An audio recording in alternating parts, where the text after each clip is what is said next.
Hello, guys, gals, and non-binary pals, and welcome to another installment of the 5 o'clock reboot, where we will be starting your week off right. Absolutely. But now, we're starting off our anniversary, right? Yes. A whole year of the 5 o'clock reboot. It has been. Not exactly what we expected it to get to. We expected it to be, you know, a couple more episodes in, but we tend to have issues, as I will be constantly looking over to my left, making sure that it is still recording. Yep, both of us. Yep, it's still good. Okay, good. Good. Especially because I remember being like, hey, that over there's not working. And you're like, nah, it is. I just straight up, it was like, your screen's black. I thought that was fine. Nope, turns out it wasn't. But, like I said, guys, gals, non-binary pals, we are celebrating our anniversary this month. Woo! A whole entire year of getting stupid drunk most of the time, and then rating our drinks as we have fixed out throughout the year. Now, I don't plan on doing anything too terribly fancy for the channel, but I do plan on doing fancy things for us and you, the lovely audience. Absolutely. It's going to be wonderful. So I will start off by talking about the number one thing that I did this week, which will lead into what we're drinking. Okay, so what is this most wonderful thing that you've done? So I went to the Grains and Grits Festival this year. Again, the Grains and Grits Festival is a gathering of all the distillers and breweries in Tennessee. And they all converge into a little town on a little fairground, the same place where they actually did the Highland Games. The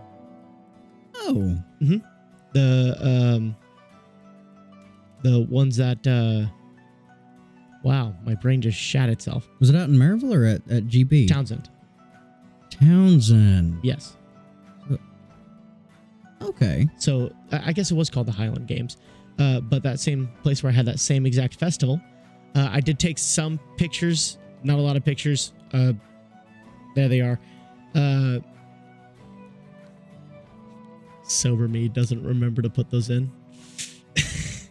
But me and my mother do it every year, and we go around. I make it a mission to go to every single stall and try a little bit of everything, just to try to get like a fair taste for it. Yeah. There's a lot of whiskey, so I didn't have a good time there. But they also have some unique branding. Long story short, I was plastered. But some of the best food. I tried gumbo for the first time. Really? For the first time ever, I tried gumbo. Holy shit. Yeah. I was missing out. Dude, it's good. Never knew in my life that I would like gumbo. They had wings. One of them was glazed in their bourbon, like a signature bourbon. The other one was like a homebrew. I had lamb with cabbage, which I never thought I would eat. Lemon juice and olive oil wrapped in a flour tortilla. And ice cream that was made out of cinnamon or French toast moonshine. French toast moonshine? French toast moonshine made into an ice cream. Who made that? I do not know. Like, was it like a homemade moonshine or was it like a... Well, there's no such thing as like homemade in here. These are like professional businesses. Oh, that's right. That's right. You're at a literal festival and there were booths for that stuff. People don't take that shit there. Yeah. But unless they sneak it in a water bottle. Go look at it. But I went to every single stall, tried something that they had. They usually have like a rye, a whiskey, a bourbon, all this other jazz, and I could not find anything that I particularly had sweep me off my feet for a hot minute. So I was already zesty. I was already buzzing. And I happened upon two particular stalls that I could not help but to buy. Okay. So. What stalls were they? I do not remember. Oh, that's okay. But they are on the containers for the drinks. Well, I'm excited. So that being said. You want me to close my eyes or do you want me to? I mean, it's just a... This right here is Big Machine double spiked vodka juice coolers. These are citrus peach. Oh, these are 12.5%. 12.5%. Holy fuck, son. Yeah. That is 25 proof, I think. Yeah.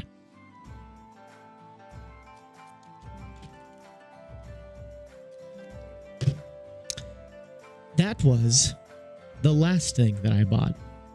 This is the last thing you bought. The first thing that I bought. Whoa. Fuck. Oh my Lost God. State Distilling vodka lemonade. 7.5%. Oh no. 15 proof. Now, let me tell you something. Tell me something, son. I don't much care for buying things from that place. If I buy anything, I'm getting a shirt or a hat. I bought both of those things and still bought these. Son, let me tell you. Tell me. This was my happiest purchase to date of alcohol. And you're going to see why. Oh my God, I can't wait. Hold on. Let me get this other one and stand it up so we can like get us a good little thingy here going. So, spiked was the only thing that I saw for the banner for these guys. It just said spiked. It didn't tell me anything else. I just assumed. I do have a whole bunch of stuff from their booth though. They gave me like a free drawstring bag and like poker or guitar picks and a whole bunch of other stuff that I just like snatched up. But the second that I tried this, I knew that I had to take it home. Citrus peach. Holy fuck, dude. Does it taste like peach or does it taste like fucking vodka? You'll see. Now, the vodka lemonade, I discovered they had that and a margarita. Part of me wanted to also get the margarita because the margarita was also really good.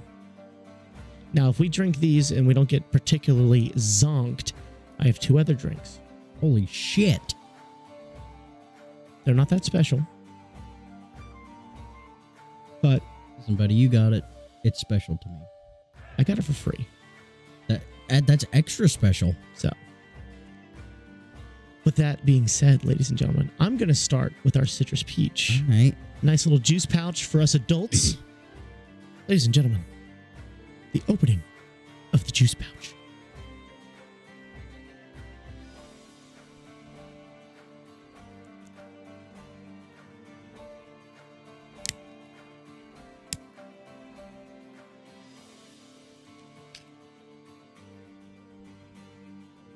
Oh, yeah. Gonna give it a little, one of these little numbers. Yeah, put your gain up.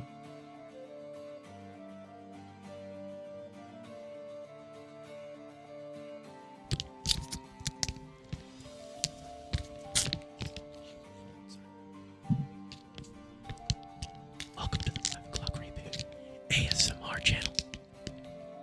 Today we are drinking Double Spiked by the Big Machine. Citrus peach.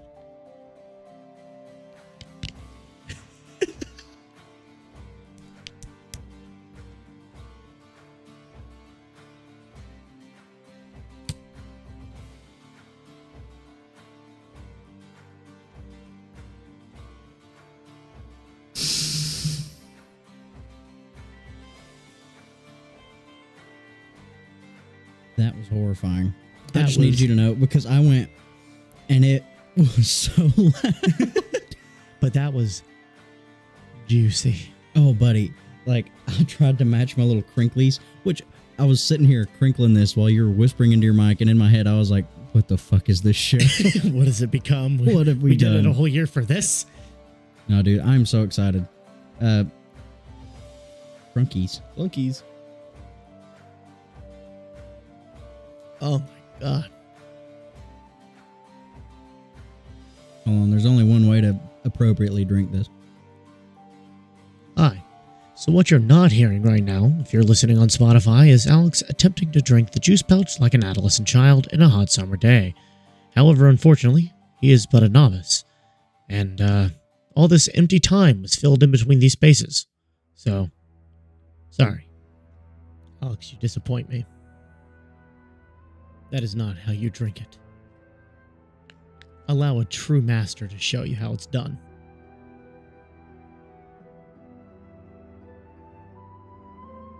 Allow. Oh. Allow a true master to show you how it's done.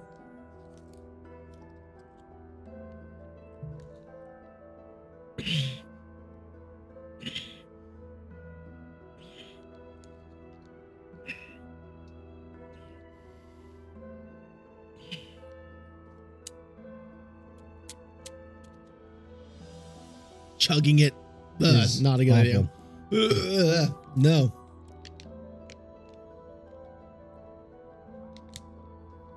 That was a horrible idea. Because that tasted way worse whenever you chug it. But I do agree. I believe I have been beat in that endeavor. Because I did very, very much forget the fucking... like, because when you're a kid and you're drinking anything like out of a juice pouch, Breathing, it's a struggle for life.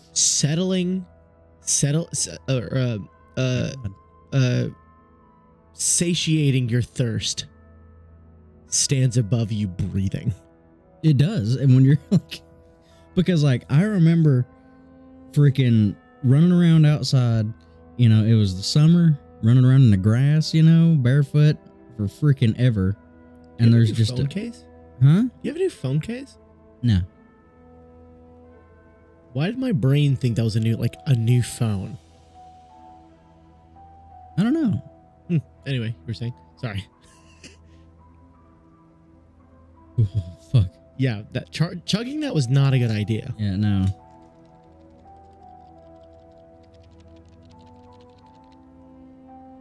We already going for our next... Yeah, dude.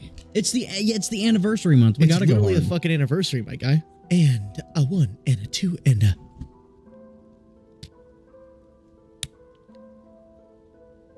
Yeah, that wasn't as satisfying. That was upsetting. I'm so terribly sorry to have let you guys down. I'm very sorry. So here's what it says on the back. It says, take your enjoyment to the next level with the undeniably smooth taste of Big Machine Double Spiked Vodka Juice Coolers. It says, good times deserve better. I'm pretty sure you should be able to freeze this and make these into slushies. Best served chilled. It says, refrigerate after opening. You're going to open this and not finish it? Honestly? There's like 6.8 ounces to this. This is 200 milliliters. If you can't finish this, I'm sorry. You don't need to be drinking, Chief. Vodka with natural flavors. Oh, dude, it's got a rip thing here. I'm not going to do it. Yeah, no. I'm pretty sure you can make these into slushies. Oh, yeah, and eat it. Yeah. Yeah. I'm not chugging this one. Enjoy it. Y'all almost saw peaches. Yeah. But yes, I did go to Grades and Grits. Very awesome. We were supposed to do a Halloween episode, but we kind of missed the mark on that one. Did you dress up for Halloween? Yes. What did you? I'll actually send you pictures so you can put it in. Hold on 1 second. I really like that magic trick that you did.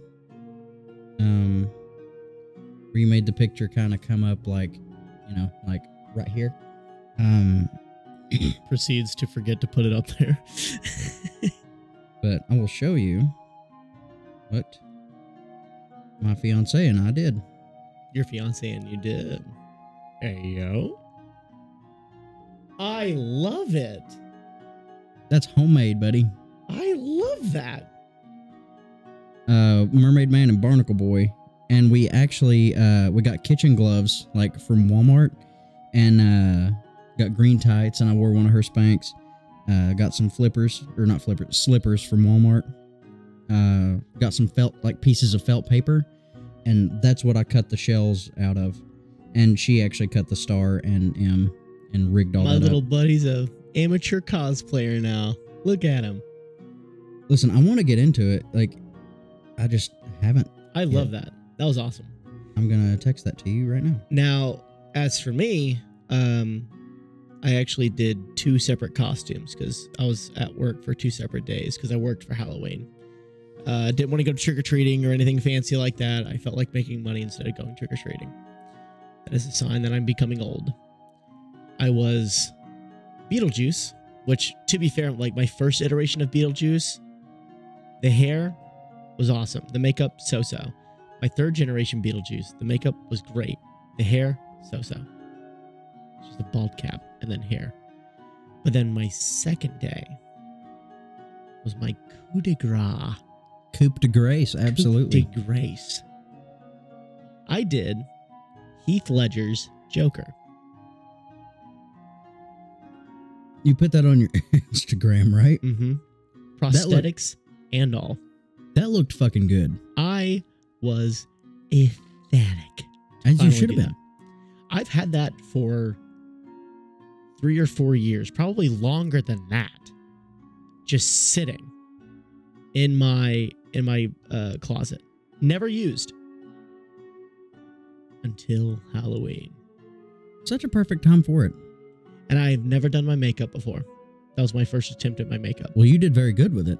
I was told. I don't believe anybody, but I was told that I did a very good job. Oh my goodness.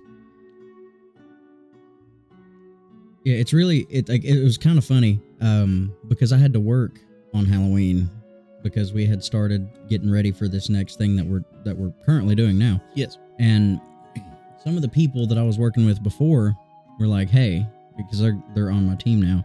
And they're like, hey, we should dress up. And I said, I mean, that sounds like it'd be fun. And that was all that I got of it. And I had somebody walking into this place. Like, I had Supergirl come in for a fitting. I'm sorry. What? Yeah. Like cape and all. Oh my God. And I was like, you weren't kidding. She was like, no, I wasn't. She was like, if we would have talked more about it, you probably would be too. And I was like, well, shit, yeah.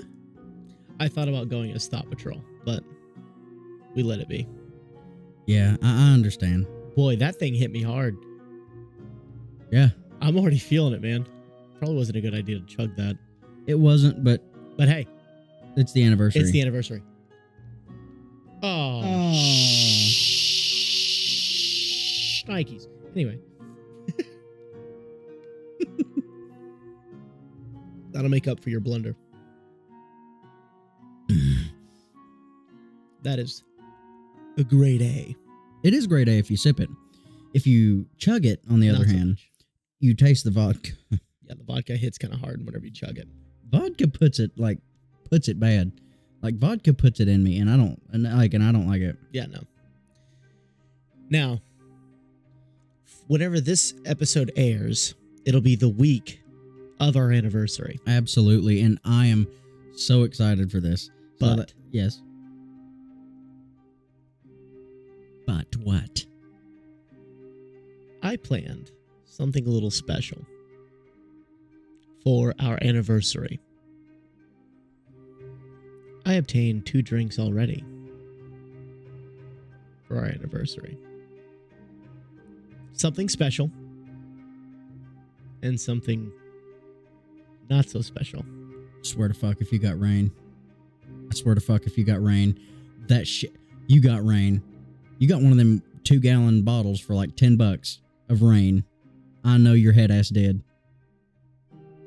You little fuck. I spent the last of my money on it, Wilson. The last of your money on rain? And something else. Screwball. Just kidding. Screwball. That was one of the... I still chuckle about that. Screwball. We had some of our best gags early. Dude, some of the worst audio that we've ever had. But the also best content. The best content. That was probably our funniest episode to me, besides like a handful of others. Like, not to tip my own hat to my own credit, but I did absolutely love that one edit with the SWAT team. Suited butt and naked. Just vodka from the bushes coming to take my ass out. That was so funny. Who the heck is this guy? God. You were getting pepper sprayed. Yeah, I smuggled it across the border. Beep, beep, beep. That's one of my favorite edits of all time. That one was really fun. Oh, man. I think that's really important. I feel like this is like our New Year's. It kind of is, and that's kind of why we have to get fucked up. Yeah. I mean, I spent my actual New Year's in a way that I won't be able to spend it again. So we have a very special moment for this. This is a huge thing. First off, sticking to it for a whole year. Granted, we did miss a few episodes here and there. Most of them were my fault. Technology. And then there were some things going on out like in our own lives that kind of... I got COVID. Yeah, Hell Week happens at work sometimes. Hell Week happened. Technology broke. Which, speaking of Hell Week... Do tell. Okay, so... without giving away details of where I work, we were starting a practice for something, right? And it was our first day on location. Yeah. Now, I'm actually lead over this. And I have a boss above me that's on site, but like I kind of like how the thing runs. You're the ringleader. How the thing runs, I'm in charge in the mornings and they close out the place. Yeah. No more demons for you. Demons? Do you not remember that? You told us a story about you were closing down the building and you like everyone was out, but you heard something. I swear I did. I don't remember what it was that you heard. I think you like heard like a voice or something. I thought I did. I honestly did. And that was something that happened last year because the person who closes got ill. And that's right. I had to open and close the whole thing for like 3 or 4 days. Oh my God. That building is just creepy in general. It is. Now, you want to talk about something else creepy? I came in the other day. It was the day that we started everything for everybody. Number one, they changed the way that I had to power up the building twice already from how I had to do it last year. It's so much easier than it used to be because I used to have to climb through and like plug in cables and stuff, and I don't have to do that anymore. I just have to flip a bunch of breakers that are hidden in the building. And now I come in and I'm getting ready and I'm like, okay. I'm like, I should probably go in there and start working on something. So like I'm coming in through the back and I poke my head through this curtain and it's pitch black in the house. And music is playing when it should not be. So I see just this pitch black room and these doors that are left open. And there's like kind of light from the outside and this music playing. And I went, And I came back through and I was like, okay. And I waited for somebody else to get there. I would too. And it wasn't so I could take them with me. The unlucky soul that walked in was just so I could say, like, I said, hey, do you want to see something creepy? And they said, yeah. And I said, come with me. Come with me. Come over here. And I said, just poke your head through that curtain. And they come back and they're like, what the fuck? And I was like, yeah, I got to go deal with that now. I got to go into that room. Like, I have to. And I did. And everything was fine. And they were like, yeah, somebody came in and worked over the night. And, like, the music just stayed on. And we don't know why. And I was like, yeah. It's just a lot easier if you don't ask questions. Yeah, see, like, we've already talked about it. Like, I don't believe in ghosts and shit. But I will not put myself in one of those situations where I'm just in a dark room. So I've always told people, like, I'm not scared of the dark. I'm scared of what could be in the dark. I'm not a fan of that. We don't play with that. Derek don't play in no shit. Right. I've learned my lesson. I had to play in shit. Yeah. So we don't play with that at all. I've always slept with some kind of light on in my room, like a TV on or something, so that I can at least see in my room on the off chance that I wake up due to something. Yeah. It's a paranoia thing more than anything else. A lot of people are just like, you're just scared of the dark. Like, honestly, if you want to put it that way, I guess so. I don't like not seeing. That's not a good idea for me, because then your mind plays tricks on you and then you see things in the dark. Not a good time. And above all else, I mainly don't want, if ghosts are real, the one thing I don't want to do is be in a pitch black room with something I can't see already and not see my environment. I don't want to do that. I don't blame you. No, not a good time. Okay. I ended up walking through the dark and like getting everything started up. You know, everything was fine. But that creeped me out. So a couple days before that, when it was our first day on location, remember how you said you don't play in shit? Yeah. I generally don't. We have a bathroom, 2 bathrooms actually. And we're running through everything, getting everybody ready, acclimated to what they're going to be doing, like in certain stations. And like we're training everybody, and we break everybody for lunch, right? It would have been my lunch break as well. Would have been. And somebody pulls me aside and says, "Hey, if you get me some cleaning supplies, I will take care of it. But somebody missed the toilet." And I was like, oh, you know, I was like, this ain't your responsibility. Like, it's okay. Like, I'll take care of it. Don't worry. And they said, no, I used to work at like a Toyota plant. Like, I'm used to clean. Like, somebody used to shit on walls. And I said, shit? And they said, yeah. I said, you said they missed the toilet. And they said, yeah. And I said, oh, my sweet child. No. No, please go enjoy lunch. I will not let you clean this.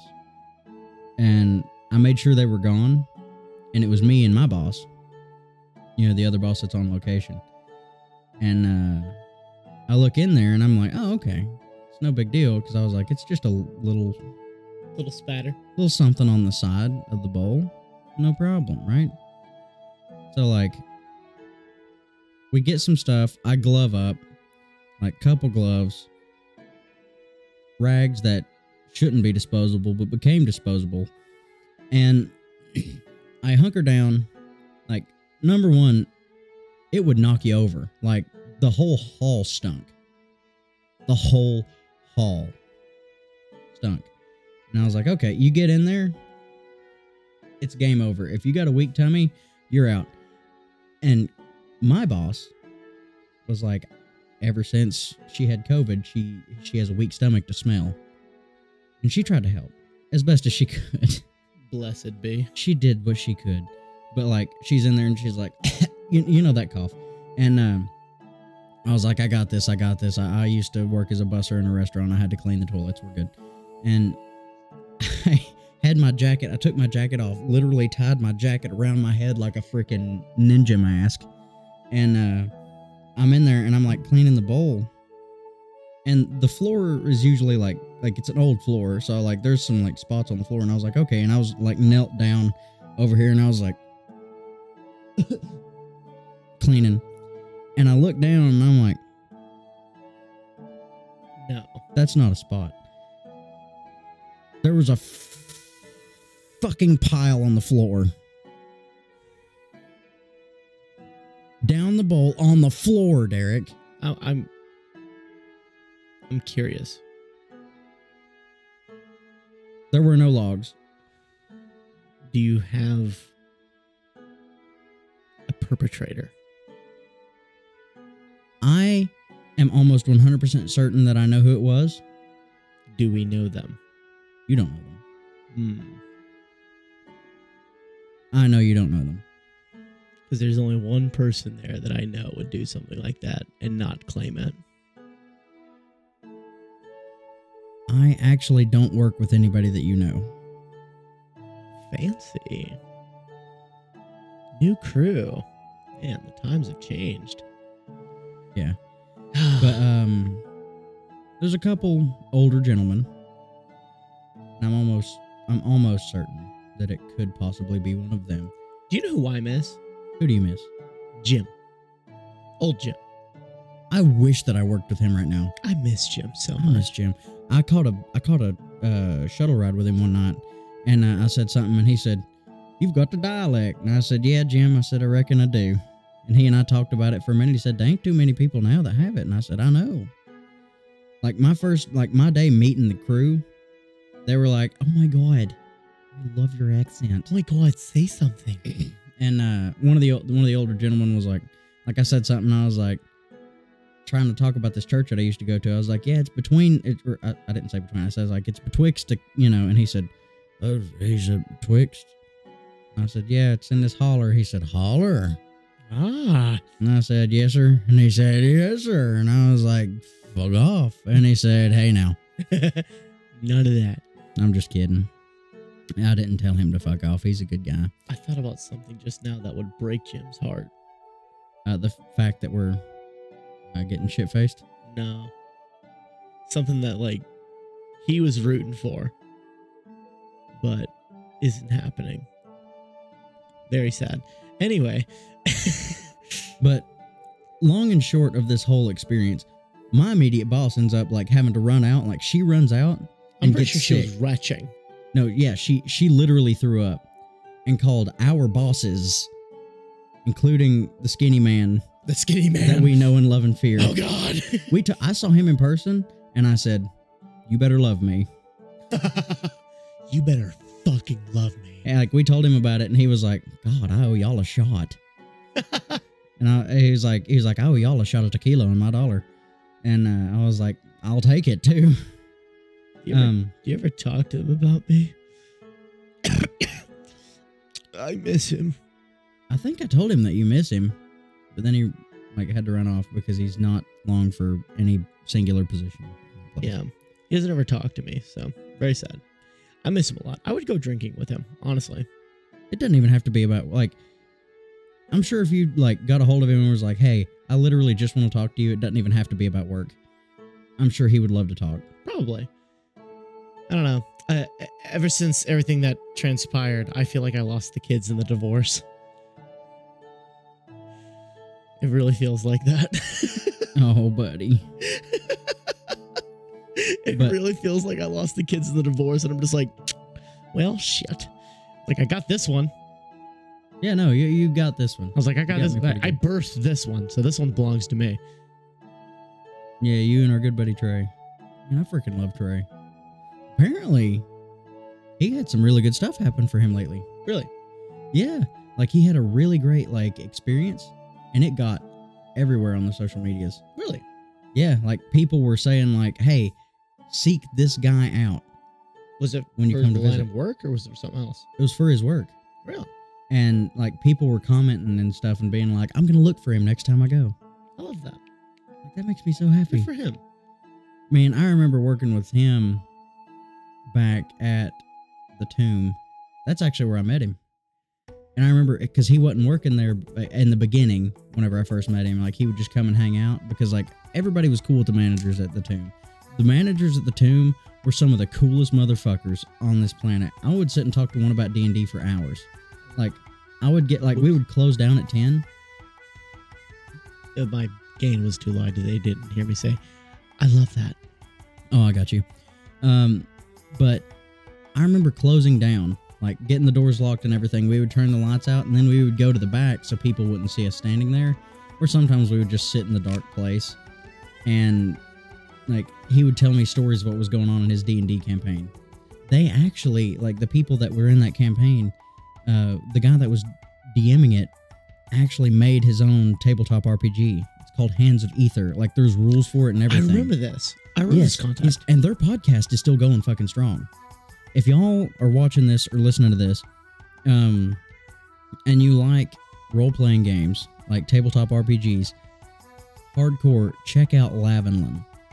Right? I'll even spell it out for you right now. I need you to send that to me. Do they have a channel that they go by? I'm not sure. I think it's Secret Hearth. But and Lavenlyn is spelled Lavenlyn. They're on their it says 99, but like Lavenlyn one, the most recent was 96. Carver with a K. Such good people. I'm just gonna show you this episode, that way you can look it up on your own. But yeah, it's really cool. Apparently, like, armor class isn't necessarily like just like armor. If I'm not mistaken, your armor has to do with your agility score.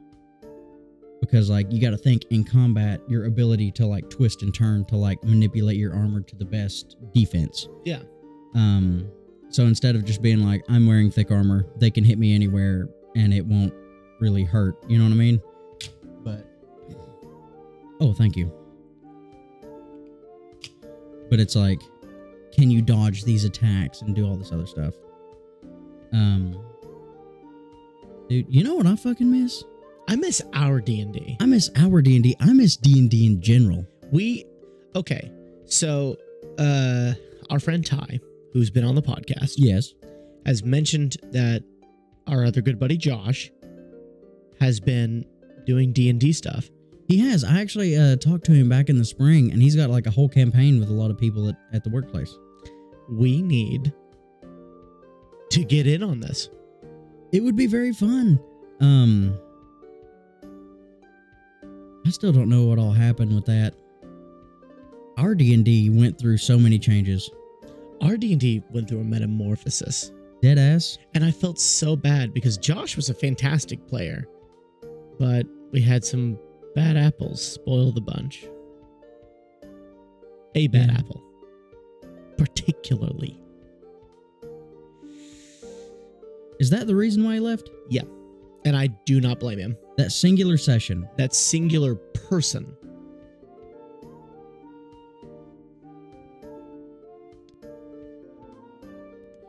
Anyway. Y'all on TikTok heard that. That was one session. And if that one particular person is watching, then they know exactly who we're talking about. But yeah, that one particular session, just from the way that that person played their character, they were not having it. Which, I understand trying to get committed to a character, but that's not how you join a crew. That was not being committed to a character. That was being just outright trash. There's a way to play D&D, and even if you are chaotic evil, playing the... So, without mentioning names, they had a character that was just evil, flat out evil. And they tried picking a fight with people, but they didn't realize that me, you, Isaac, we were all buddy-buddy. And we were all fucking tough. We were tanks. And he had a familiar. It was a worm. No, it was a dragon, but it like a black scale dragon. A wormling or something like that. Like that was the... And we all knew damn well that we could have killed him. No problem. I'm pretty sure I could have cleaved him like in one shot. Yeah. But he just kept acting like he was hot shit. And so we kicked him out of the group without telling him. Kind of didn't invite him back. Just didn't invite him back. And I hate to be that way, but like... I do too. Like, we had like a whole thing about it. Like, we were talking like, we don't want to be that guy, but there's a way to play D&D and a way to make it fun if you're a bad character. Like, if you're a bad guy, there's a way to do it. And there's a way to do it smart. Because if you're just going to try to find a fight every 5 seconds, that is no way to play. Because you are going one person with a familiar going up against 5 people. Like, oh. That cut out for a second. Is everything still good? Yeah. Still recording? Are we still recording? Let me make sure we're still recording real quick. Give me 1 second. I got you. Well, this will be on my end and all that. But y'all, I'm going to let y'all know. The scene was described. We had awoken and we were surrounded by a moat. We were in the Feywild, and we woke up surrounded by a moat, and he was on the other side of this moat with his wormling. And the first words in character out of his mouth was, "Give me one reason why I shouldn't kill you all right now." And it's like, and you're supposed to like come along with us for the rest of this time, and that's how you want to introduce yourself. Had there not been a beholder, he would have had to re-roll a character immediately. Because here's the thing, like he shows up right after we beat this beholder, after I am already like on death's door. Also, boy, I'm so sorry. I got caught up listening. The opening of the game for the Lost State Distilling vodka lemonade.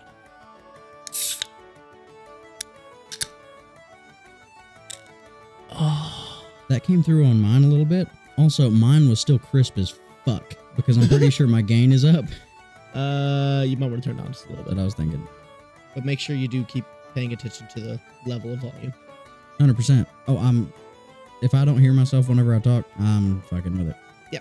So, but we were fighting a beholder, and I won't lie to you, I did try to have sex with it for the last point of damage.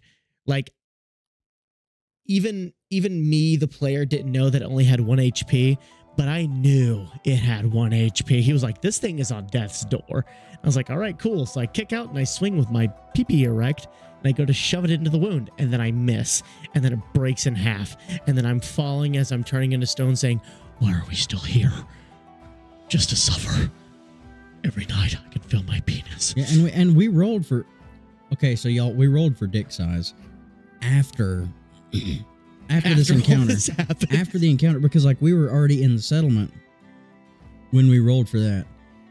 We rolled a D12 for inches, and our good boy over here rolled a solid 12. Diorsum was packing. Diorsum was indeed packing. Diorsum, I was actually talking about this the other day because I was talking to Joseph, and he said, "Man," because he found this little account on TikTok that like shows like or has like D&D like content. He was like, "Dude, clerics can be some bad motherfuckers," and I was like, "Tell me about it. I know one that went through a transformation."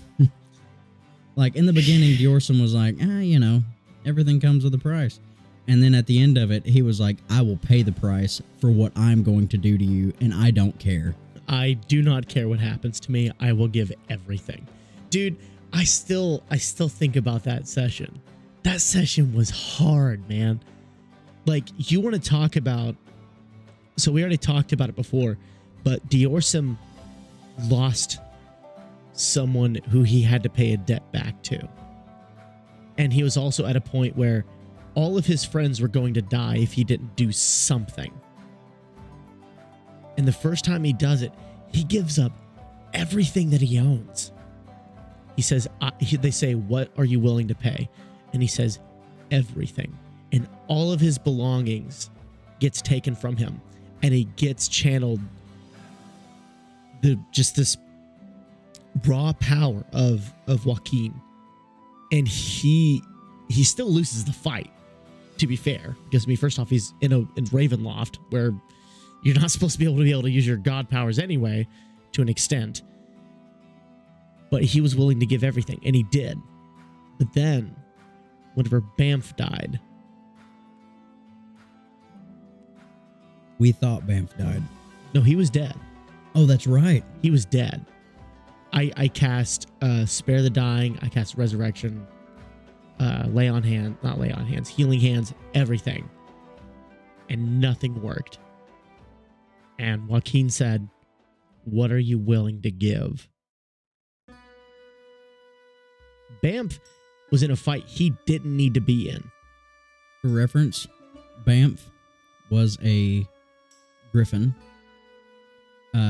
Yeah. And yeah, that's all he could say. He would say, "Yeah." And Bamf is actually an abbreviation. No, what's the word? Badass motherfucker. Yeah, badass motherfucker. But what's the word for that? Abbreviation. No, it's not an abbreviation.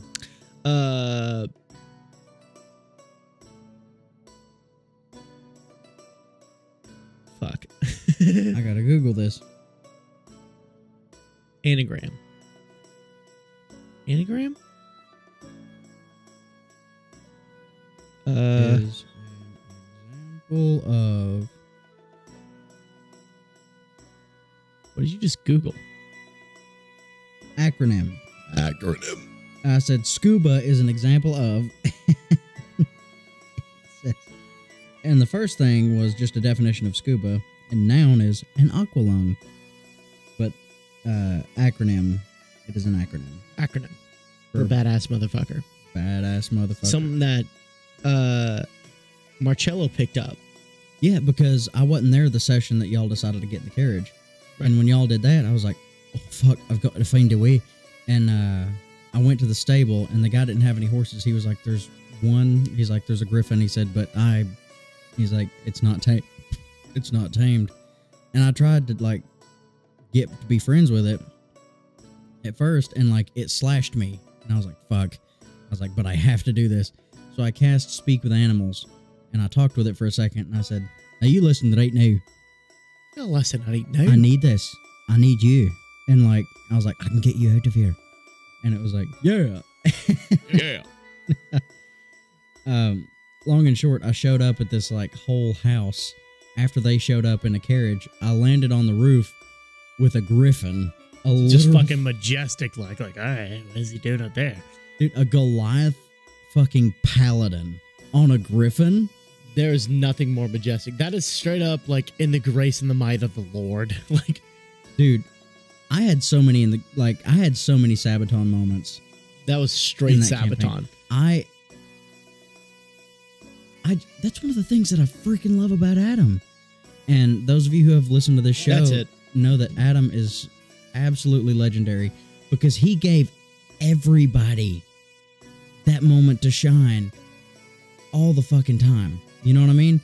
Like, things didn't always work out, and like he was lenient at times. You know, the rule of cool was definitely a thing, but like, if the roles played out, you could do some pretty awesome stuff. Like, I remember Marcello, and there was this dead body. It was a child, and it broke Marcello's heart. You know, Marcello's a knight, you know, and he's like all chivalrous and shit, and he's like, so the body's on the ground, and we're all like there, and we're all sad, and it was Adam let me do this thing where I tap my halberd on the ground, and I was like, could I cast Ensnaring Strike to like bury this? So like this kid's body like is laying on the ground, and I fucking, and these vines come up and like bury this body and like drag it down, and he even let like this flower like literally grow and bloom. And I thought that like it was one of the saddest, most beautiful scenes. Dude, the way he operates as a DM, glorious. Nobody does it, but I don't care about, like, I even loved seeing some of the things from Critical Role. I've seen some of their stuff, but nobody tells a story like Adam does. I'll go out and say it. I will fight to the death on that. I would give anything for like any like hardcore major D&D podcast, D&D show, any major D&D thing. I would give anything if Matt Mercer could see or hear Adam, dude, run a campaign. He would dethrone himself. Like Matt Mercer would be like, "Oh fuck," he's like, "I could take some notes from this guy." Honestly, and I'm not saying anything negative about Matt Mercer at all. Matt Mercer's fantastic. Don't get me wrong. A killer DM, absolutely awesome. Brennan Lee Mulligan, another killer DM, but they've got to see Adam one day. They pale in comparison. And that's not even being like, you know, that's not even being bias. Like, I've seen how DMs operate. I love how the way most of the DMs operate. Different voices, things like that. But the atmosphere.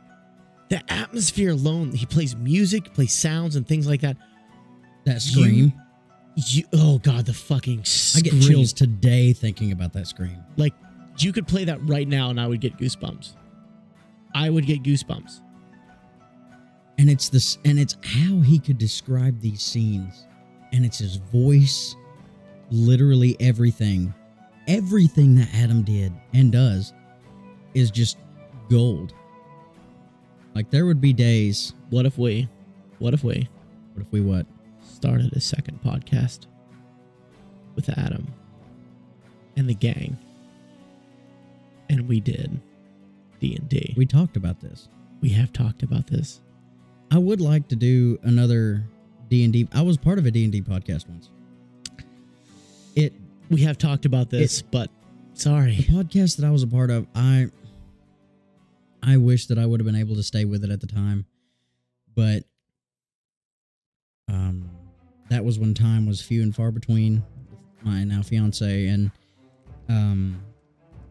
some of the only time that I would get to see her is whenever they would be like recording and stuff like that. And but now y'all live together. Yeah, now we live together. But like at the time, it was like kind of causing like issues between us. You know what I mean? Yo, we could totally play D&D together. Have Adam in a Discord call.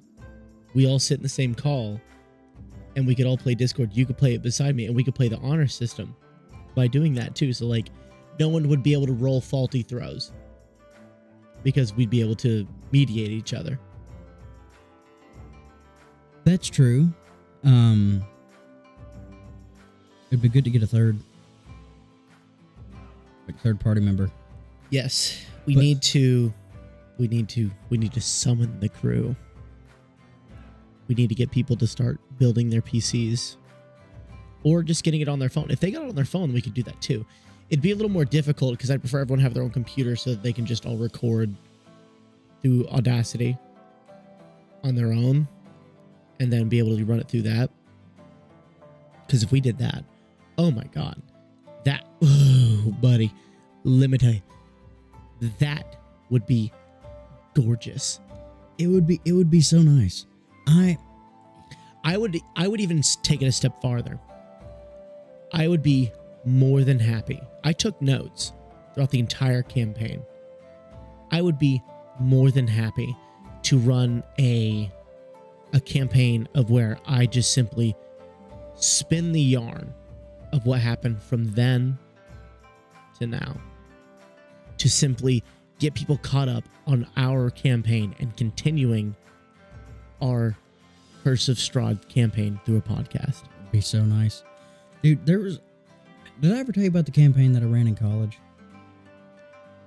I don't think you did. Wait, no, it's not the one I ran in I did run one in college, and that was turning into be something really sexy. I had built this whole world. There were multiple continents and stuff, and basically what had happened was there was this deity that was trying to spread an evil influence by way of these like phantoms and possessing like people of power and stuff like that.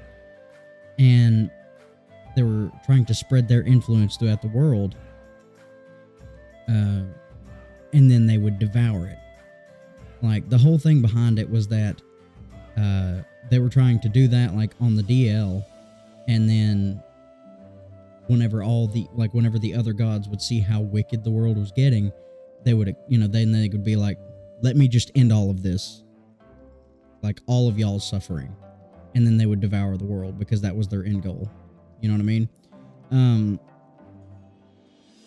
But then after I dropped out, I started running a campaign, and I got this idea from one of my managers at the Tomb, because in their campaign, it was ran like they were part of a guild, which is an excellent fucking way if you have like a party where some people may not always be able to make it to the session, because it's just like, well, they just don't go on that mission. What I mean? That's pretty cool. And then when everyone's there, then you can progress the whole story. That way everybody gets, like, people can play at every session. That's pretty cool. But I had this whole thing going down, and it was called, like, there was this forest in this world that I'd created that was perpetually on fire, right? it was a long time ago. There was this witch that had cursed the land, and anyone who went into this forest would burn alive. But there was a guild, a secret guild that was operating within that forest. They had their base set up, and the people that ended up in the guild and stuff, like they met in a tavern. So this one time in a tavern. I don't think this stuff is mixing well. No, it's not. But either way, they meet this guy, you know, and they're like, I tell them of this shifty-eyed, this shifty-eyed lizard folk who was like, and they end up talking to him and stuff, and they like get the information out of him, and he says, listen, if you want to make money, and he hands them these 2 cloaks, and these cloaks are enchanted to protect them from the Everflame, and they have to like make their way through this maze, and it's like, if you make a wrong turn, then there's a combat encounter, but like there's like you're not going to rest while you're trying to find your way to this thing, like to the fortress. So they end up making it through there, and they become members of this guild because obviously, you know, they found it, they were chosen. And I had so much fun with that. But I ran this one mission because I'm kind of fucked up in the head. I put Jesse and his wife in that world. That way, if anybody wanted to join in and they decided they didn't like it, they could dip, you know, and there were no repercussions. Right. You know, because it was a guild, and like, if the person didn't want to come back, then their character was just in the guild, kind of working for the guild independently, and they didn't work with Jesse and them. Yeah. You know. But the guild didn't care. They were like a mercenary type way. Whether it was good, evil. Money's money. Money's money. Jesse and his wife were sent on this mission to go into this city that I had placed, or like that I had how I had it wrote out was, there was a city that was within this mountain, and it was a dwarven city, and there were like 3 districts, and the closer you got to the palace was kind of like it was the coal district, the emerald district, and the diamond district. The coal district was like kind of the outskirts and stuff, and that's where all of the, like, it was the more populated, like, common area, and people that worked there, as it is the coal district, they were coal miners. And it was really rough. Living conditions were rough. They weren't that rich. When you got a little bit further in, they were in the emerald district, and this district was mainly populated by like dark elves and stuff like that, but they ran like some sort of like more luxurious shops and stuff like that, like restaurants and things like that, and that's how they made their money. And then when you got a little bit further, you got into the diamond district, which is where it is the dwarven city. It was more populated by dwarves and stuff like that, and they, you know, and the king was a dwarf and all that, but they were hired to kill the king's son, because when the king's wife bore him, she perished, and the king loved her so much that he wouldn't marry again, and he had his heir. And what they were trying to do was cause political unrest, so that this person that had hired them, they didn't know that they were working for a guild, but they were going to rise and take over the city, try to like change things, you know what I mean? Damn, son, that's pretty deep. Well, there's a whole lot of stuff that they didn't know. All they knew was that they had to go in and kill this person. So they get in there, and the guy says, I will cause a distraction outside to draw the king. He says, and you all can sneak in and kill your target. So the guy's outside, and by the way, he's a cleric, and he starts giving this sermon, and it's like this thing, you know, and he calls out the king in his sermon, and the king's outside and says, all right, I'll listen, and things like this, you know, and he's kind of like trying to tick off the king, and that gives them the opportunity to sneak in because all the guards and stuff are outside protecting the king. And They go into this room where the target is supposed to be, and they see that it's a 14-year-old kid. Like this 14-year-old dwarven kid. And that's who they're supposed to kill. They didn't know that it was the heir. Fuck. And I was like, and he's there, and he says, I suppose you're here to kill me. Oh, they're like, oh shit. Well, yeah. He's like, well, let's get to it then. And they're like, they're like, hold on a minute. And they talk amongst themselves. They're like, we can't kill this kid. I'm like, yeah, no, that's not right. So they, one of them grabs the kid and is like, we're not going to kill you. We're going to help you. So they grab the kid and they hop out, and they were a Beastmaster Ranger. And I let her have, like, I was very, very lenient in the rules. I let her have a panda bear as her beast. So she takes the kid and hops onto her panda out the window and takes off through the city. And Jesse is like, no, I'm not going to have this. So he goes outside and goes to fight the guy that gave them the mission. So him and the king end up going through this whole thing, and they fight the guy. And the guy, like, had these other cloaked figures with him and stuff while he was giving this sermon, and it was undead. The guy was a, like, hardcore, like, bad motherfucker. And they end up killing him, and that was part of some other bad guy that wasn't the main issue that they were going to find later. It was this lich that was sending people out. That campaign stopped a year or so ago. A couple of years ago now. Damn. But I'll never forget that, because Jesse's wife saved the kid. They kill the guy that gave the contract. And the king was like heartbroken because people were like sending hired assassins after his son. You know, that was the first attack on him. And whenever he saw that, like, the guy that was causing the distraction, whenever they saw that he was like part of this whole thing, was trying to like change everything, I had this scene that I've been wanting to play out for so long. And the king, who was clad in this bright silver armor with these kind of spiked, wait, no, they weren't spiked, with these bright silver shoulder plates and this golden chest piece, he falls to his knees and he begins to pray. And he's praying loud. And you start to think, like, at first you hear him talking to his God. And it sounds like he's kind of asking forgiveness for something that he's doing, or like that he's about to do.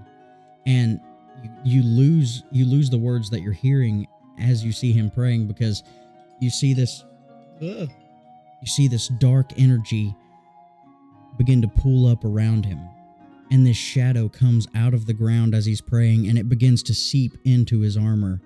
And this rose that was on his chest, you see as the shadows climb up his legs, and as it gets to his chest, you begin to see that the rose is turning black, and this vine starts winding around his chest piece and coming around his arms, and out of these smooth shoulder plates, you see these thorns on the vine. And you can tell that there has been a deep change in the king. Now, mechanically, what happened was the king, who was like an Oath of Ancients paladin, kind of changed to an Oath of Vengeance. And was going to start hunting down this clan that was seeking to kill his family. Shoot, man. I would have loved to sit in on that. We need... I did ask Adam if he was up. If he was up, I was going to call him, but... You'll give me 1 second. It's unusual for this person to call at this time. I will be right back. Okay. So, in the meantime, I haven't done too terribly much since we've talked last. Amidst going to like the shadow showing for Rocky Horror Picture Show and going to the Grains and Grits Festival, I just mainly work, right? But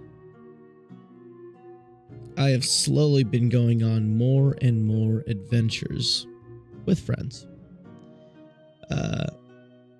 Something that may particularly be happening in the nearby future. We may be reviewing another drink. Now, as I am a fan, as you know, of Assassin's Creed, in case you didn't know, there you go. I can particularly say that as of late, I've been particularly excited about a certain drink that has come out. It is a little pricey, probably going to be the most expensive drink that we've ever paid for the podcast. But I'm not just buying one. I'm buying two. Weird flex, I know, but okay. I'm trying to get around to getting in it, but it's going to be a bit of a process. But it's been a heck of a ride, man. Seeing what we were to what we are now, and to where I'm actively thinking about buying alcohol for a podcast. I'll tell you something. This year has been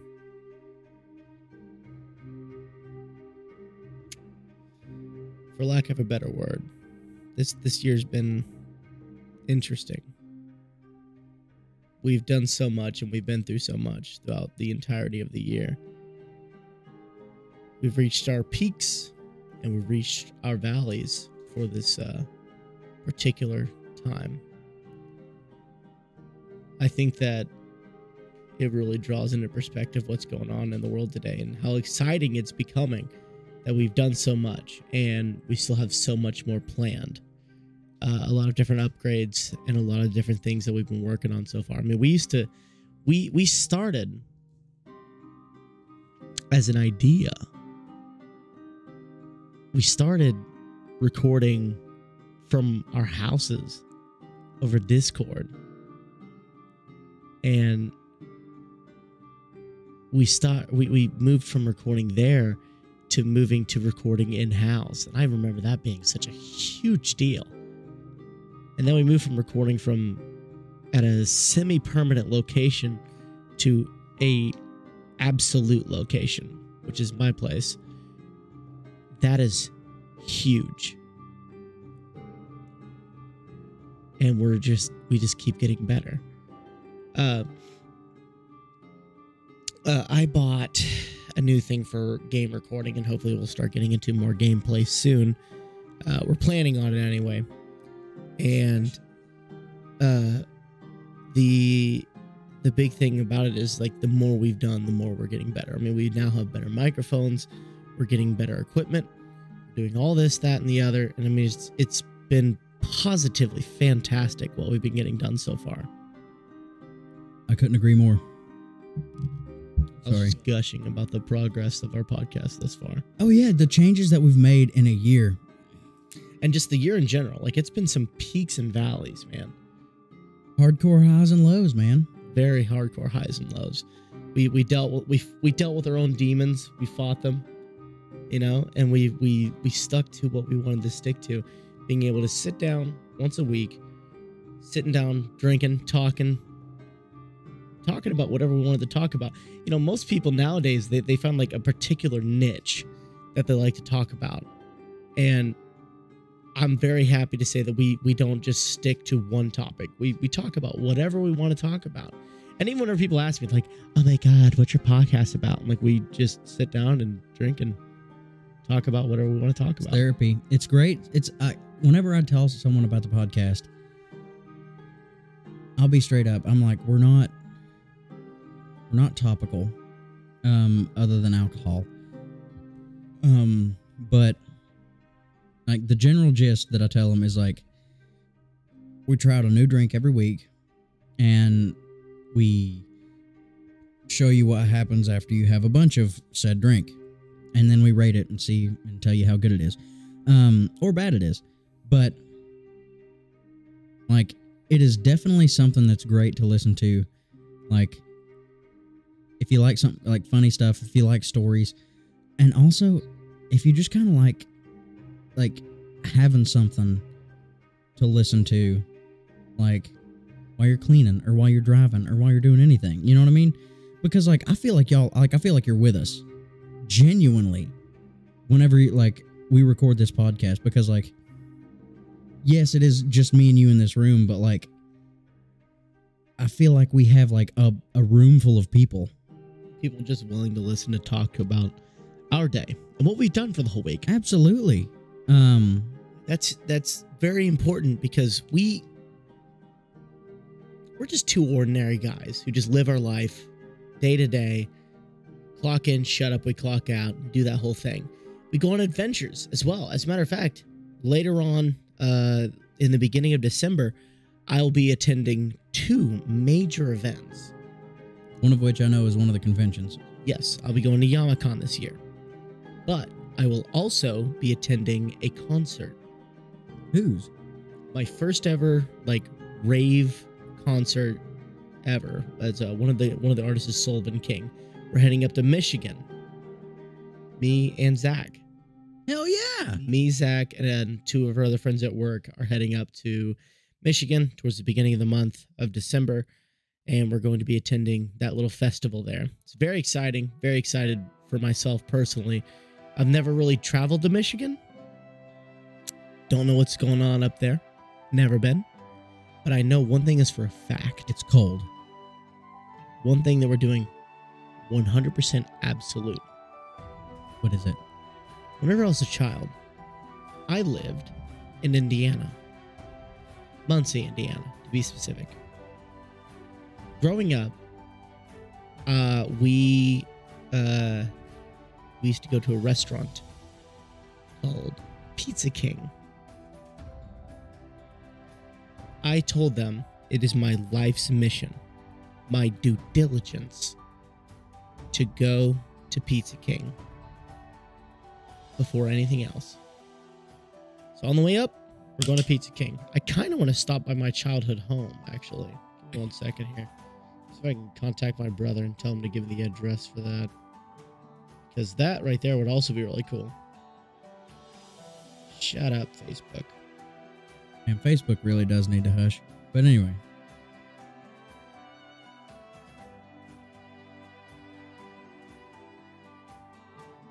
I forget that you're from Indiana. I'm not from there. I mean, you're not from there, but you live there. I lived there for 2 years. Long enough to realize it was really flat and come back home. Yeah, flat places. I almost did the thing again. To make up for my sin.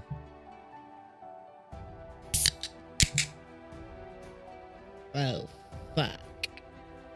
Talk about, fuck. This is much fizzier than I expected.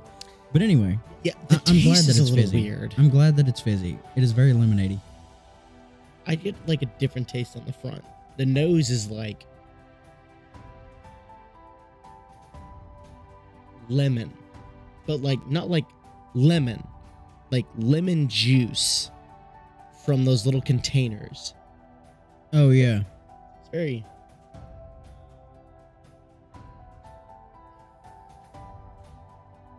I can't narrow down the taste, but it is just that. Right. But it'd be good for you to like go visit your childhood home. Last time my brother checked in on it, it turns out that it turned into a trap house, but it'd still be cool to go check it out. I also kind of want to go visit my aunt too. My Aunt Peach. On your way up to Michigan. Yeah, she passed away a long time ago. Oh. She was a wonderful woman, beat breast cancer many times. She's a very wonderful woman. I do miss her a lot. My favorite memory was she lived in this house that was, it was this weird house, actually. There's like the living room that led into the kitchen, and the doorway was like this big. But then right next door to it was a staircase that led up to the attic. And these staircases were like weird. They were like cat steps. They were like no more than that tall. Like that tall right there. If not a little shorter. And it was like the same dimensions all the way up. Very weird place. We liked going up to the top of the stairs and then just riding the stairs down. Oh my gosh. They were made out of carpet. So sweet. You know, I was actually thinking about, speaking of memories, I remembered whenever you mentioned the stairs, it made me think of this memory. I remember cleaning cabins when I was a kid, because that's something that my mom did. Like, she helped clean cabins, and I would go and help her. Like, I would, like, change trash, vacuum, and stuff like that. And I was like... I remember you used to do that. I was like 7, 8, something like that. Maybe a little younger. But that's something she would do outside of a regular job. And there was this one cabin, and for the life of me, I can't remember what it was. And last night, I had a dream about that cabin. And I remember it was awesome. It was such a big place, and I thought it was so cool. Because the cabin had like 3 floors. And there were like multiple rooms on each floor. And in the living room of the main floor, which is the door you'd go in like normally, there was this massive TV. You know what I mean? Like, this is before flat screens. You know what I mean? Like, it was one of those massive TVs that had like the really big box on the back. Yeah. And under it one had the stereo thing. It was like one of the speaker. projector TVs. Yeah. Like huge, like basically the size of that TV, but it was just a big box. Yes. But instead of like being rectangular, it was like more square and stuff like that. But I thought that was so cool, and it had green carpet. And whenever you'd walk in, before you'd get into the living room, you could like see this door, and that was the door to downstairs. And downstairs had like a pool table, and there were these like tables and chairs, but like gas station tables. You know what I mean? Like gas station booths. Yeah. You know. And there were like 3 bedrooms down there, and there was like 3 or 4 bedrooms on the main floor, and then there was like 2 or 3 bedrooms on the top floor. But I remember that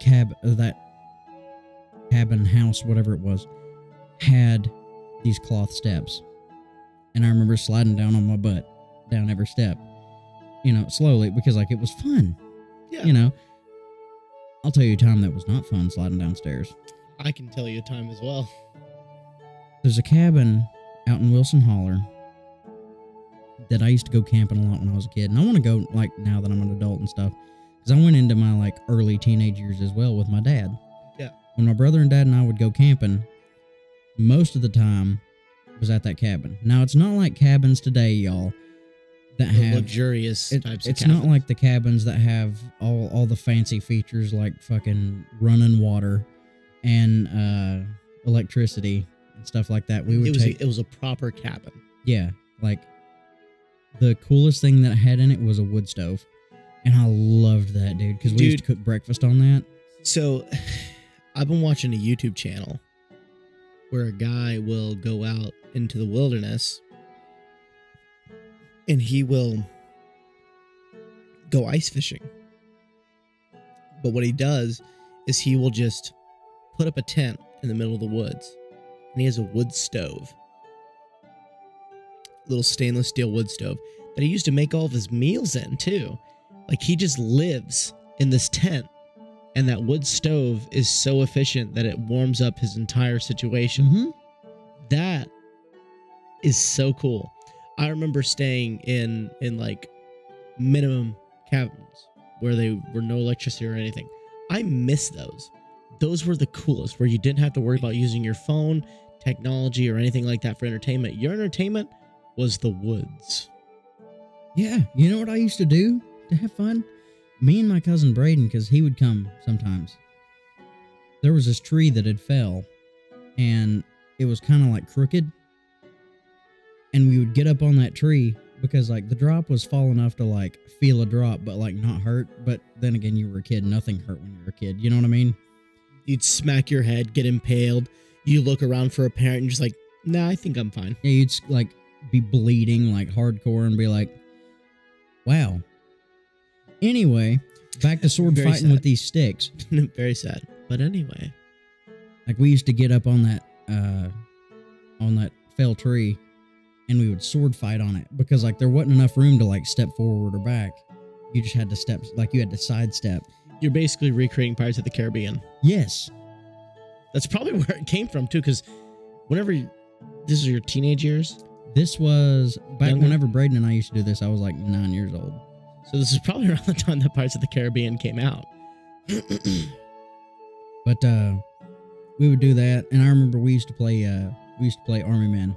My brother and I used to do that. My brother, I gotta tell y'all right now, when I was younger, my brother was the coolest guy. My brother is still freaking awesome. He's just very virtuous now. You know what I mean? Every now and then he can come across as a little bit holier than thou, but that's my brother, and I love him. I don't care. You know what I mean? Well, that comes with the territory. I think I told you about like me and my brothers, right? A little bit. Like me and the guy who I literally do film with now. We hated each other.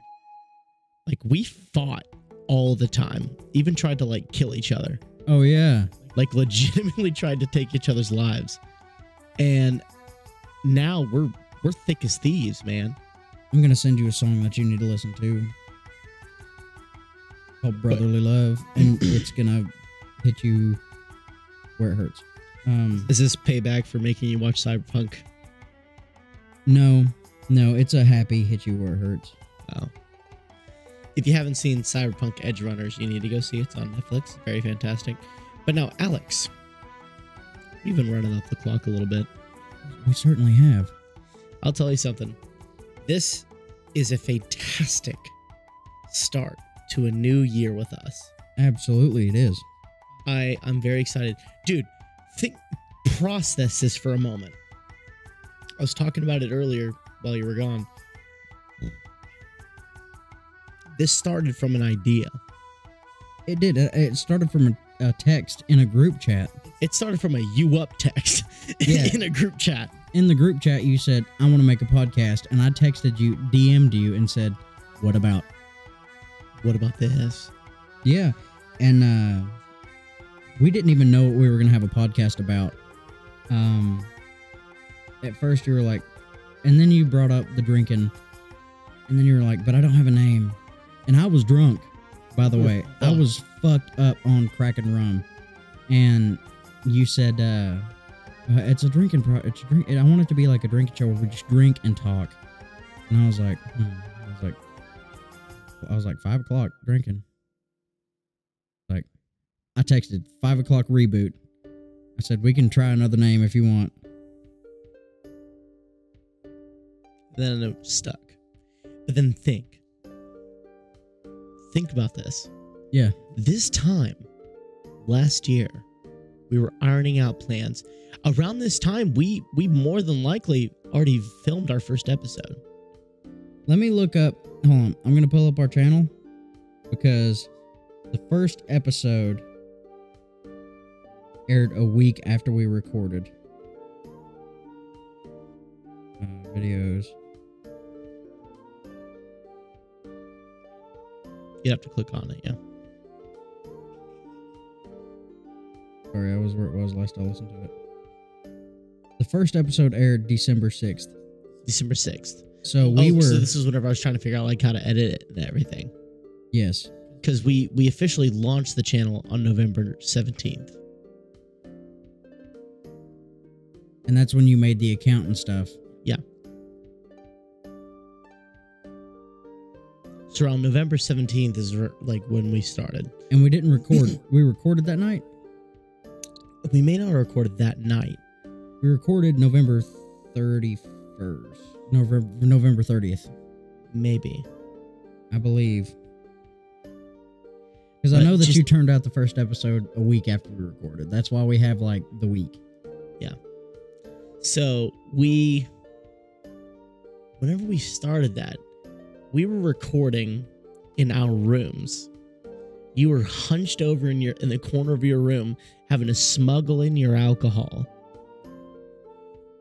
and you were huddled into your little situation, having to hide in the corner from your family. You were drinking and just doing a podcast. Yeah, and I'm still sneaking and doing it for my family, but like at the time, I was doing this in my house, and no one knew. And now we're doing it at a more permanent location where we're comfortable. We're not as opaque. Right. Sorry, I'm looking through the views on these episodes. I was just thinking about like the progress that we made, right? The progress that we made from then to now. Yeah, and the most viewed video is the first one with 119 views. The second most viewed video is my least favorite video that we've recorded. The second episode. The best episode. Dude, I hit a D8 pin that night on accident. And I had drunk half of a 750 ml bottle, 375 milliliters of Rain vodka. Oh, yeah. You don't have Rain. Please. I hope you were kidding earlier when you were shooting me that shit. Maybe I am. Maybe I'm not. Maybe I want to torture you. You know what? Maybe I want to have a good night. I pissed all over your house. I kind of deserve it. Dead ass. I deserve suffering. But anyway, you were trying to say, because we have been running for a while. Oh God, we got away from ourselves. We didn't record for like a whole week, so we're doing a lot of catching up. See, I'm gonna try to keep us on track here, but I will say that's the thing about between you and me is like we separate for like a long period of time, and it's like old friends who've been missing for like 5 years finally reconnect, and they're finally like back on their mitts. And they're like, "Oh my God, how you been? What you been up to? What are you doing?" You know. Oh, this thing's giving me acid reflux. It's because of the lemon. Yeah. But Alex, yeah, I must ask you. Yes. We'll start with our spiked. Where does Big Machine double spiked vodka juice cooler of the citrus peach variety sit for you? Big Machine double spiked. I'm going to give you an answer, and you're going to be a little surprised. I got to give it a 415. 415. Now, I can already guess why it is a 415. So it's a 415 because it is delicious. A 415 is an excellent rating, but that vodka taste is just too strong for an RTD. Ready to drink cocktails, in my mind, like, I understand being able to taste the alcohol a little bit, but whenever the vodka is so pronounced, which generally, granted, you're not supposed to chug them, and had I not chugged both of them, think about it. It would have been different. Process it if you hadn't chugged it. If I hadn't chugged it, 5 o'clock. But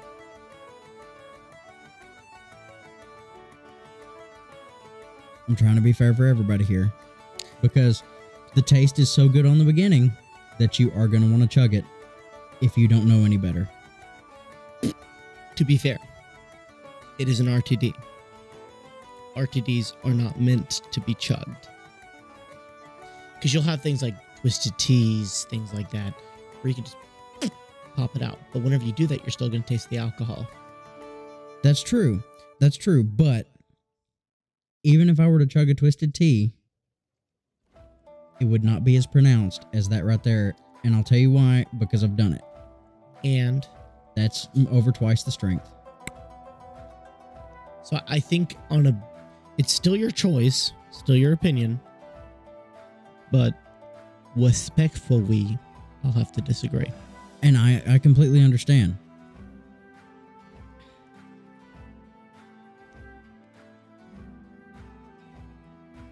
Okay. I'll base this off of my second one. Okay. My second one, the one that was drank properly was a 5 o'clock. Okay. Because it is smooth. It is a little thick. It is syrupy. Yes. But the flavor is enough to actually overcome that. Like, it kind of makes you feel like you're drinking peach juice. You know what I mean? Without that acid burn that you get. So, I will give this, judging it from the appropriate angle, a 5 o'clock. With the Big Machine double spiked citrus peach vodka cooler. Now, I'm going to go ahead and rate the other drink, and then I'll pass it to you if that's okay to you. We rate the other one first. We rate the same, then we rate the same. Did you want to rate yours first? Yeah. So we keep it on. Oh, okay. So, yes. Okay, so, Derek, I have to ask you an important question. Yeah. What do you think is a good time between noon and 5 o'clock to drink Big Machine's double spiked citrus peach vodka cooler? What a conundrum. I'll be honest with you. As I chugged the first one, it was like a 4:30. Won't even lie, because it's the same with you. Downing it the way that you down it, you do not need to be chugging it. That is not the way that it needs to be enjoyed. It should be enjoyed. Why do I smell coffee? Because this is French vanilla coffee. Oh, nice. I was wondering why I was smelling coffee so much. I was like, what the fuck? Am I having a stroke? But in fairness, drinking it the way it was supposed to be drinking while syrupy was a really good drink because it's made from natural flavors. But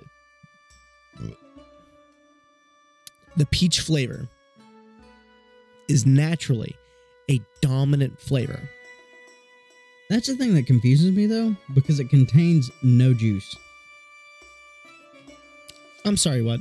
Contains no whole fruit juice from concentrate. Natural flavors contains no whole fruit juice from concentrate. What does that mean? We should have poured these out. We should have poured these into a glass and see if they just have like a pulp. Go piss in a cup. There's no pulp. If there no, like a fine grain pulp. One that you wouldn't be able to detect on your tongue. Because usually they grind it up so fine that it's just particulates. There's no ingredients on this. Of course not. Why would there be? It's alcohol. Wait, maybe. No. Wow. No nutritional facts either. Made with real juice, though. From concentrate. What the fuck? Wait, what? This says contains no whole fruit juice from concentrate. Made with real juice from concentrate. It says it right here on the pouch. Made with real juice from concentrate. Then it says right here, contains no whole fruit juice from concentrate. Oh, maybe so it contains no real juice. It's from concentrate. So like it doesn't have like just straight peach juice. From concentrate. It's just from juice. No, I can't stand for this because it says made with real fruit, made with real juice. Well, it says made with real juice. So maybe that's something else. I'm meeting somewhere in the middle. I'm changing mine to a 4:30 because of the confusion. The confusion does kind of put it down a bit, but I wasn't finished with my rating, son. I know. I just had to get my rating out before you got yours because mine would be locked after you set yours. But after drinking it, well, it was syrupy. Was pleasant to drink. Absolutely enjoyable. Such a sexual experience. The first one kind of knocked me on my ass almost immediately. Got me going. Got me vibing. We chugged it, though. Got me feeling it. We did chug it. Second one got me to a real good spot. So I think I'm going to say, fuck you, Wilson. I say it's a 5 out of 5. I will drink this. 5 and a 4:30. I will drink it too. I'll even choose it sometimes. Not every time, though. I wouldn't choose it if I had other choices. This is something that I would easily pick up and be like, oh shit, it's this. This is good. But not choosing it, if you had other choices, can you really call it a 5? Yes, because it's not a last resort. Okay. If I were offered a rum and a Coke, a vodka cranberry, or this, You'd pick that. I would pick this. And I like vodka cranberries because I'm a basic white bitch. I don't like rum and Cokes or Jack and Cokes. This would be the number 1 pick. Now, Alex. Yes. Where does Lost State Distilling Tennessee Craft Cocktails Vodka Lemonade sit upon the clock for you? Well,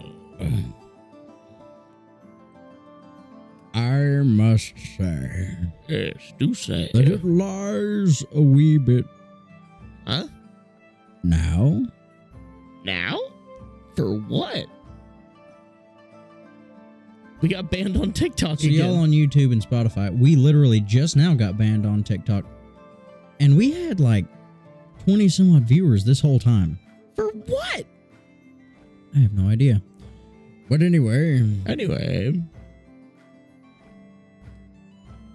I'm going to give Lost State Distilling's vodka lemonade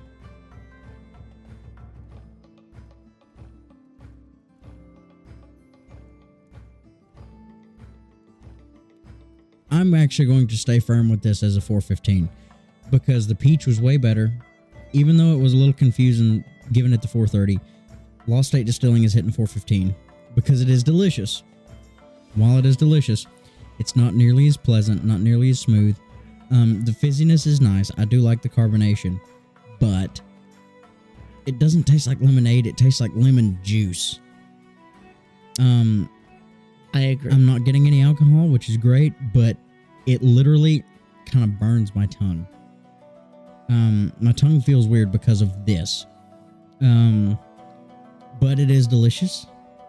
If somebody was like, hey man, grab a drink out of the cooler and this is one of the drinks, like if it was between this and some other beers, I would 100% grab this and love it.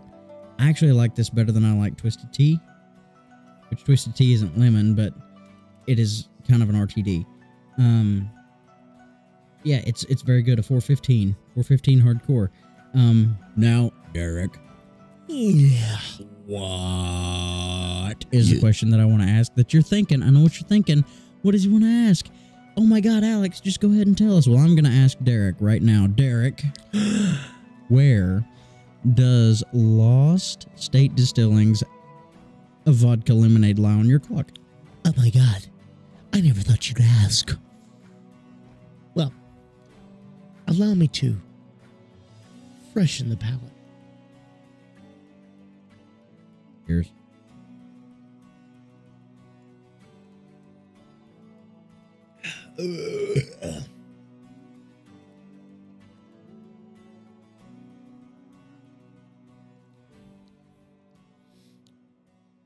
I'm thinking.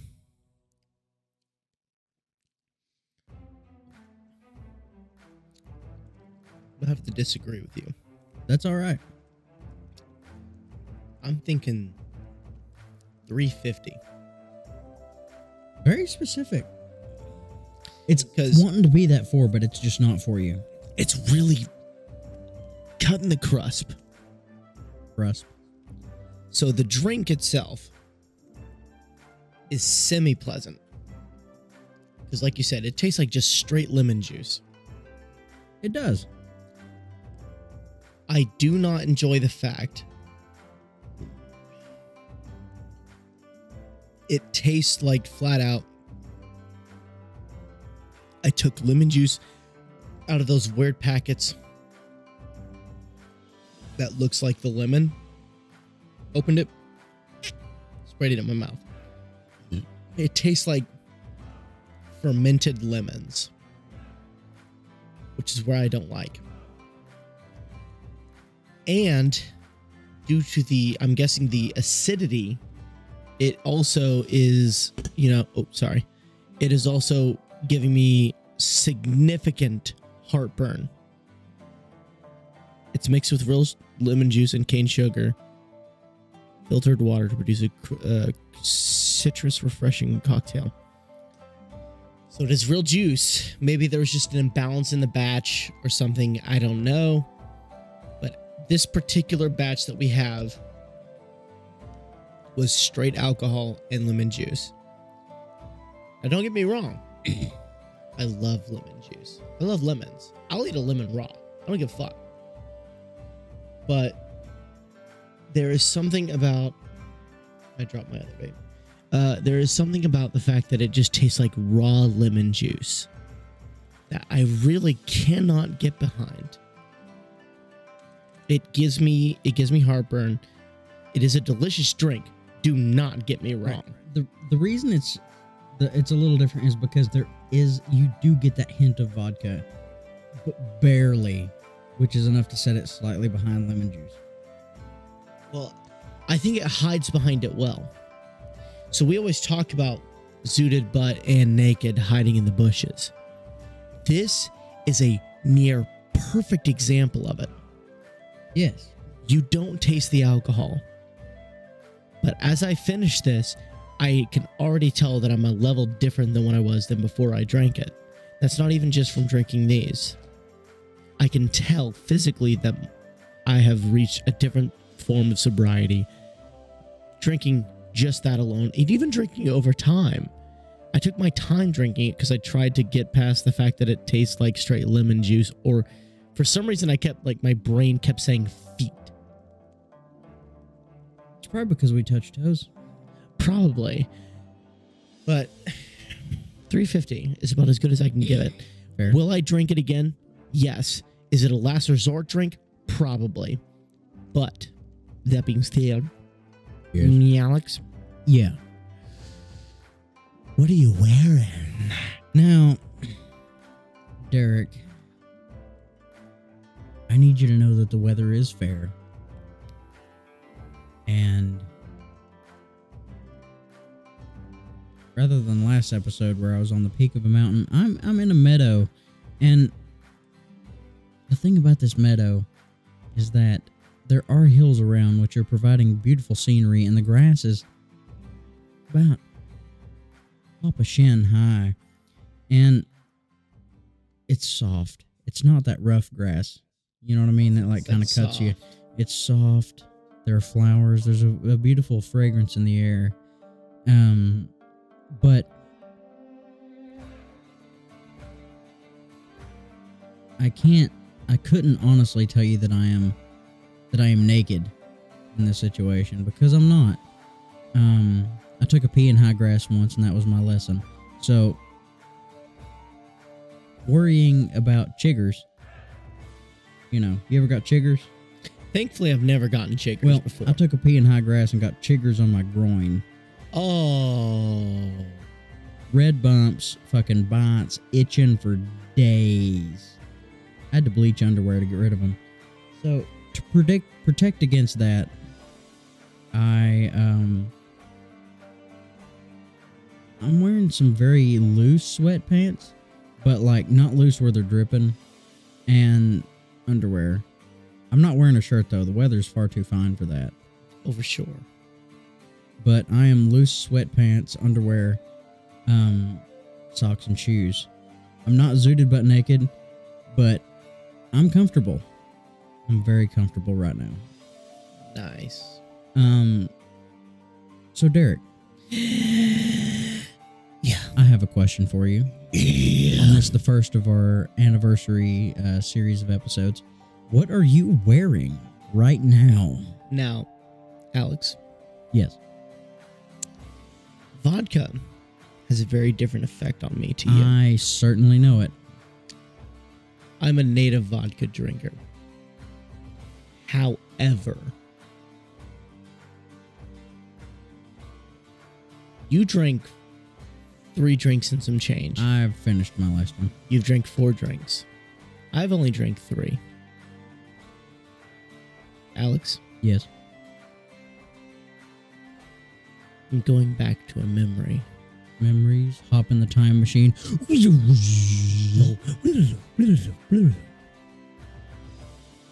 I'm back in my room at the old house, setting up for our podcast for the very first time. I've got chills and nerves running wild. My room is uncomfortably hot due to my computer running, and the AC, for some fucking reason, not working that well. I turn the fan on. It doesn't work. So, sweating in my room, I strip layers. We don't have our cameras on in this Discord call. And as we go about our way, I remove everything down to my skippies. But it's still too hot.